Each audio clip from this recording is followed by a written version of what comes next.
What's up, guys? It's Trucker Trade here, bringing you guys another video. Sorry, I've been gone for quite a while. I just been gone. Really just living life, working. I just got caught up in life or whatever.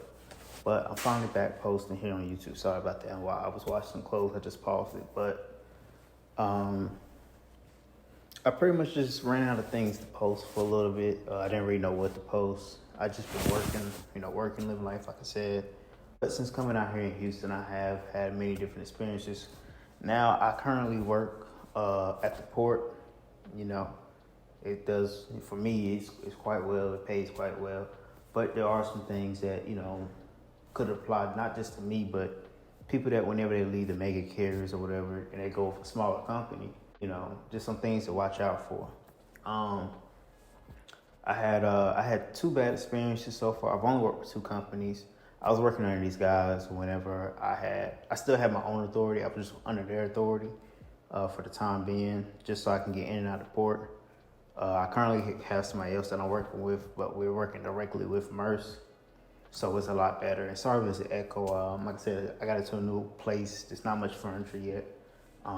Sold all my old furniture, bought new furniture. But anyways, this video is probably gonna be kind of short, but I'm gonna give you guys both situations and break them down for you. That way you guys had the back history and everything. The first person was, I'm gonna go ahead and name the companies too. That way, if you're in the Houston area, you can stay away from these companies. The first company I was working with was Solid Future Express. It was a container company up in, their yard is in North Houston. So, if you know, you know. But they were a company that I was working with, and things were good. Sometimes it was slow, sometimes it was all right, but things was good for the most part up until the end. The end is where it got a little where they withheld my last check. It wasn't a big check. It was probably about $700, $1,200. You know what I'm saying? It's a good check for somebody, but I wasn't really stressing because there was an issue of a load, and it was a load that I had took up there before, and they said that I would get paid again to bring it back up there. Because they said I got paid the dry run, and then I would get paid to bring it back up again. So that was the whole issue. I pretty much didn't have it documented. It was over the phone that the dispatcher told me. So, that was the whole issue on that end. But the next company was a big difference. I actually filed a lawsuit against him, having some trouble trying to serve him because his address has changed and everything like that. If you guys have any information about getting in touch with somebody, I've already been on Yellow Page, White Pages or whatever to try to find the information. But if you guys have any information or any advice on dealing with anything like that, let me know. Drop it down in the comments below. But the next person, I pretty much worked for them. Things got real slow, like 2 weeks without work. So, I had to do what I had to do. For me, I had to leave, but I was supposed to get paid. My last payment was around $8,000 or $9,000. That's what he owed me. He ended up paying me about $4,000 or $5,000 of it, and he still owed me $4,000. Once I stopped working for him, he stopped paying. I had another friend who worked for him. He was still getting paid because the issue of it was, I don't know if I told you the issue, but the issue of it was he was waiting on his factoring company to release the money. It was a hold because something from the broker and the factoring company had to issue clearance to send the money over pretty much. And I was CC'd on all the emails up until the point when I left.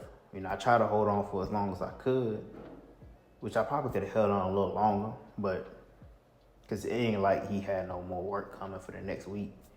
So I guess he was just down bad on funds, and he shorted me at $4,000. So that's one thing I will say is whenever you work with these smaller companies, try to, make sure you get your dollars. You know what I'm saying? Like I said, I got a lawsuit out against them. Don't want to talk too much on it. I'm trying to get in the process of serving. But like I said before, if you guys do know anything of the process, make sure you guys comment down below or whatever. But the port, I do have more videos coming on those. more videos coming on the port process, getting in and out. Not too much on things that, because I'm still learning about the insurance and all the other stuff. So I don't want to give you guys any false information or information I don't have. But I do have more information coming about the port, you know, how to check in, check out, what it's like. It's kind of crazy, and they're really, but the money is good coming in and out the port, working with the port, money is great. You know, I'm local every day, but I've been making OTR money, more. So that's one of the great benefits about working out of the port. Make sure you guys, if you guys do work with a small company, make sure you have them vetted. Make sure you go through and read up on them online. Make sure they're, you know, a lot of smaller companies, they don't have like a web page and all this other stuff, like a mom and pop trucking company. But if you join Facebook groups, there's a bunch of Facebook groups that you could probably join in your area. If you're in Houston, you know, you got the Houston Truckers, you got a lot of there's a lot of other truck groups out there. You could just vet it out, like, hey, has anybody ever worked for this company before? And they'll give you a review on it, pretty much, about the company, you know, if they're honest. Just try to make sure you do your background search, because some companies out there will try to short you. So I'm now, you know, trying to do what I can to resolve the issue I had, because he still, like I said, he still owes me $4,000. He pretty much is like ducking and dodging my calls and texts. So I called him with my number and he didn't pick up, and I called him off like a text me now number. He picked up. I let him talk for a little bit.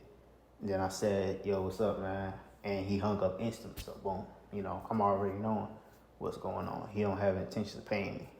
And I know he's down bad because he only had one more driver. That other driver left too. So, you know, I ain't gonna really hold my breath too much on that situation. But like I said, this video is probably gonna be pretty short. I don't have much to talk about. I just wanted to give you guys that warning of knowing who you work for.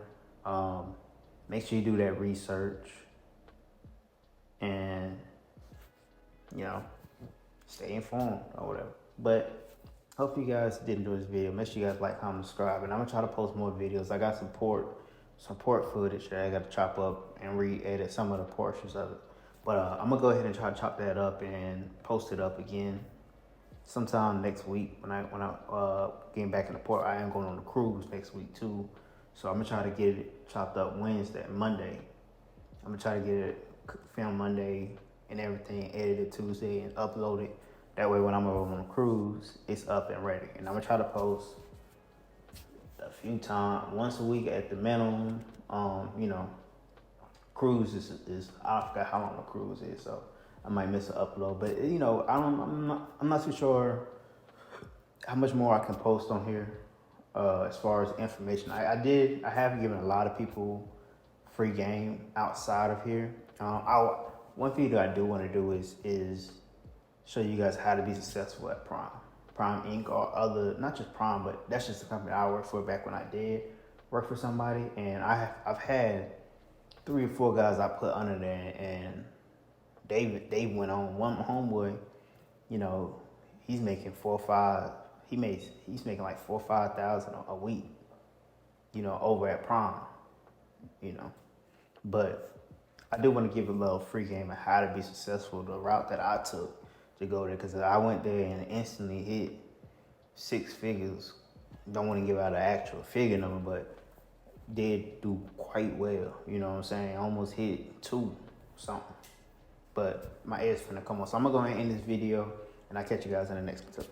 All right, peace.